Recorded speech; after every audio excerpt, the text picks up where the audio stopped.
ಈಗ ಒಂದು ಹೂವದ ಹೂವ ದೇವನ ತಲೆಗೆ ಇರ್ತದ, ಗೊತ್ತದ ಅಲ್ಲ?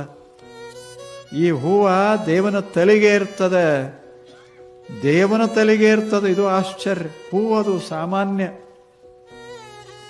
ಆದರೆ ಯಾವ ಹೂನು ಇಂದಿನವರೆಗೆ ನಾ ದೇವನ ತಲೆಗೇರಿನೇ, ನಾ ಬಹಳ ದೊಡ್ಡ ಹೂವ ಅಂತೂ ಎಂದೂ ಎಲ್ಲೂ ಹೇಳಿಲ್ಲ, ಪುಸ್ತಕ ಬರೆಸಿಲ್ಲ.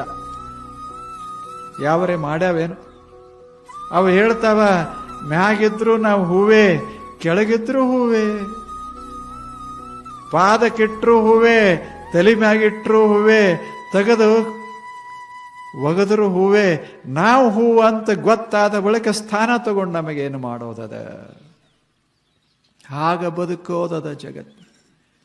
ಯಾರ ಮರ್ಯಾದೆ ಕೊಡ್ಲಿ ಬೇಕಾರ ಬಿಡ್ಲಿ, ಯಾರ ಕರೀಲಿ ಬೇಕಾರ ಬಿಡ್ಲಿ, ನಾವು ಚಂದಾಗಿ ಇರೋದದು.